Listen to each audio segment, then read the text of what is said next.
Hi, this is Evan from Enlightened Workshops. I'm here with Inga. Inga, wave to everybody, say hi. We're doing a workshop right now on enlightened eating.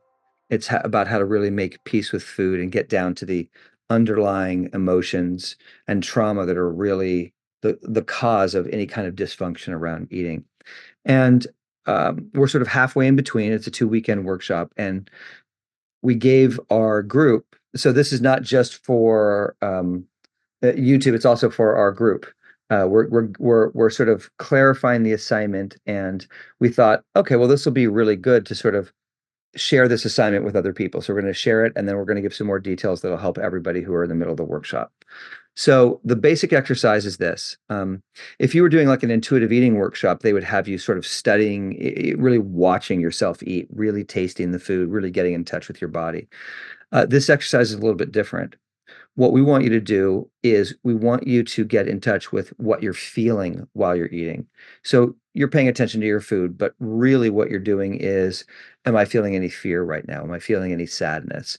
So you're tuning into your body in a different way, not so much around the food, but around the emotions, and including and especially if you're having um, uh, shame or any kind of feelings coming up around what it is that you're eating. If you're being very critical of your food choice, that's something that really great to pay attention to because a lot of times that's the more important part of the eating disorder than what you've chosen to eat.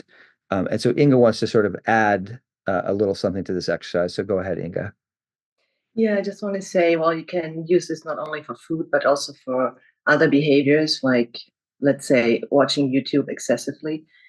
And because all these behaviors are somehow intended or have somehow have the purpose to numb out, dissociate, whatever you want to call it, basically to not be aware of what's going on. It can be very challenging to stay present, while eating, while watching YouTube, while I don't know, whatever. Um, And so there's always the option to get aware of what is present after the event. Let's say after you really had enough watching YouTube, after you're really done with eating, and then to be present. Okay, what is here after? Let's say eating, and then to go back in time, like bit by bit, and see. Okay, what happened before I finished eating? What happened while I was still eating? How did I feel? What thoughts, emotions, sensations, impulses were there. And so you can basically go back. What happened when I started eating? What happened? Or how did I feel before I started? What was present at that time? So, and the purpose of this is to basically make it easier to be aware early and early and early in the process. And being aware of what's really going on can completely change the equation. Just as an example, I had it with coffee, having coffee and chocolate, which was my thing. And first of all, at a certain point, I was just having chocolate and coffee, and then I was done. And I started being aware of early and early in the process what was going on. And all of a sudden, I realized, you know what? This doesn't really taste good. And being more aware of, oh, there's a tension that I want to handle with the coffee and chocolate. So yeah, that's my example. And at a certain point, I was like, I don't really like this. I don't enjoy this, so I'm not having it. Yeah, that's Okay, great. over. Thank you. And for those of you who are in the group and doing it, please make sure you listen to the midweek call because at the end of it, one of our participants shares about how a lot of the cravings and stuff are going away, and it's a very common experience with this. When you really get in touch with what's underneath, a lot of times the cravings or the things that seem to taste so good or that you couldn't get enough of, a lot of that starts to calm down and you start to get disinterested in it. So that's pretty common.